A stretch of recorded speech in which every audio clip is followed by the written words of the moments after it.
Mga kasayan, isa sa dahilan kung bakit madaling dumumi ang ating karburador, madali siyang magloko, ito kasayan yung kanyang proteksyon.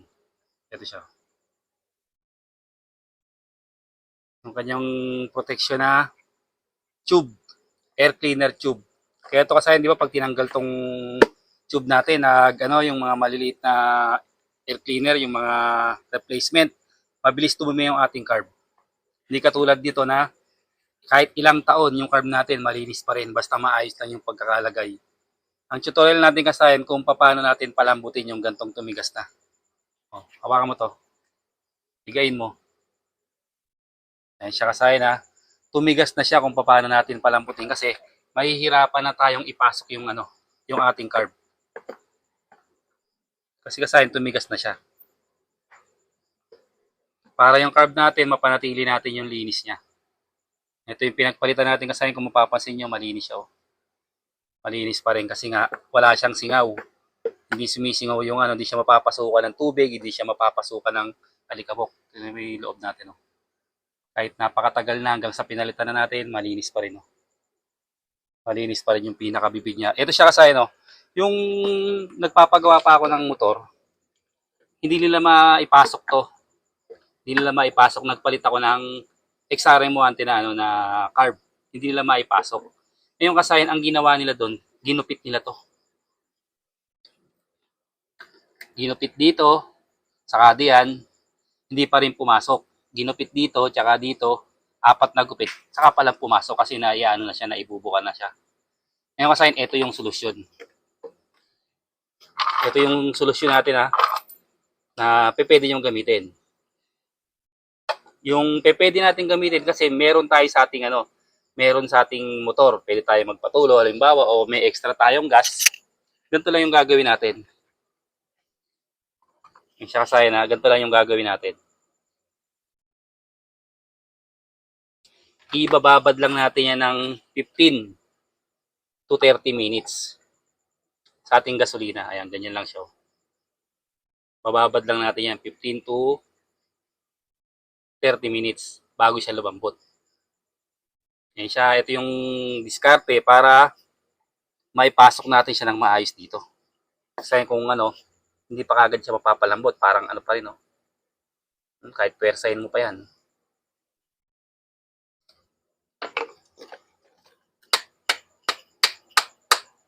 Talagang matigas siya. Kaya 15 to 30 pa siya yung pagpapalambot. Ito ito yung pwede yung gawin to. Pero kung meron kayong mahihiraman na katulad nito,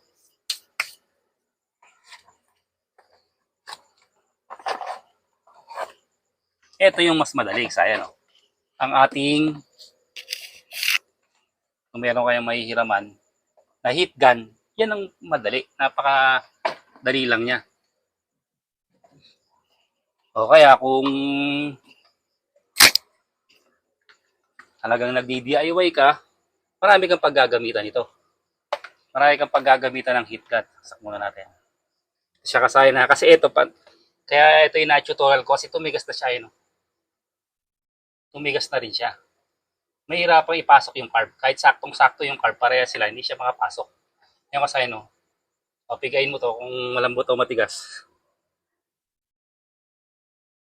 Ito kasayan medyo matagal na to, na binababad natin. Matigas pa rin. Kasi 15 to 30 minutes siyang ibababad eh. Ngayon, dito tayo pupunta.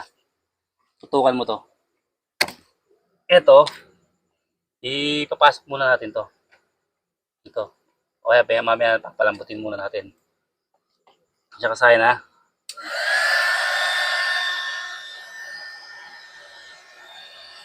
yung surface natin. Papainitan natin.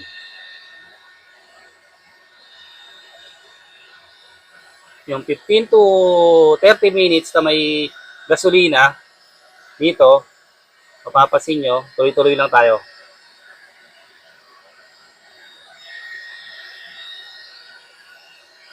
Okay, try mong hawakan kung lumambot na siya.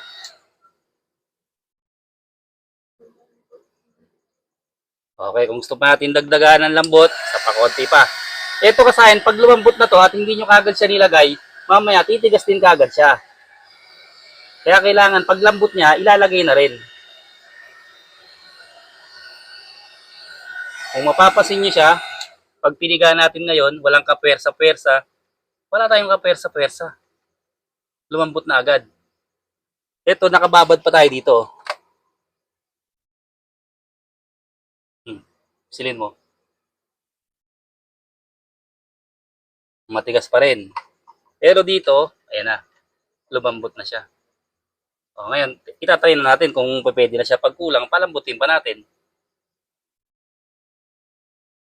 Halimbawa, ang ilalagay mong carb, XRM 110 ka, maglalagay ka ng carb, XRM 125, mas malaki yung bibig. O, pag pinalambot mo na ganito, kaya siyang paanuin. Kaya siyang ilagay. Siya ba? Pansinin nyo ha. Yan mo, pumasok na. Tukay mo mabuti ng camera.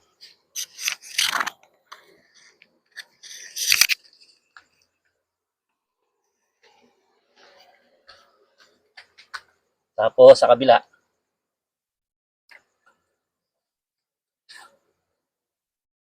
Yan mo. Tingnan mo dyan. Okay, dito. Pumunta ka rin sa likod.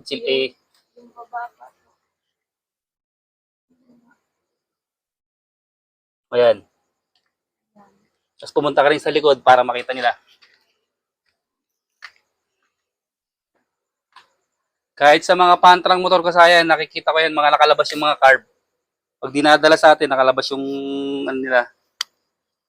Kaya napapasukan ng tubig, napapasukan ng alikabok. Ano na dyan? O, dito, nabalikan na rito. Tapos siyang kasayan, titigas na yan. Pero kahit di siya tumigas, malalak na natin to dito. Yan. Yan sa tornilyuhan. Tapos itong binababad natin, matigas pa rin. Kasi meron siyang hanggang 30 minutes siya kasi bago siya lumambot. Kaya kung meron kayong heat gun na mahihiram, yan yung magagamit nyo para yung mga motor nyo, puro mga pit. Puro mga pit yung yung kanyang tube. Tulad dito halimbawa, dito. Tayo sa TMX.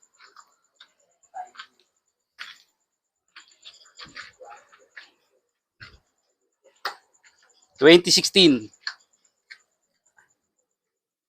Yung siya kasayan. Yung niya. May pipix pa rin natin siya kasi pag pinalambot natin, pa rin siya, nakapix pa rin kahit matagal na yung natin yung tube natin, yung air cleaner tube. Ganun lang yung gagawin nyo kasayan na huwag nyo yung gugupitin nyo para maipasok nyo lang kasi papasukan pa rin sa gilid ng tubig yun. At saka ng alikabok, hindi kagaya ng ganyan, pit na pit siya. Pit na pit yung ating air cleaner tube para iwas kayo sa iwas sa pagdumi kagad ng ng carb. Kaya na-video natin yung kasayan dahil yung hindi nga kagad natin naipasok. Hindi kagad natin naipasok yung tube sa bagong carb. Kaya yun na naisipan i-video natin. Basic lang yung kasayan pero makakatulong sa motor yun na laging nakakondisyon ang motor nyo. Hanggang dito na lang mga kasayan. Salamat sa panonood.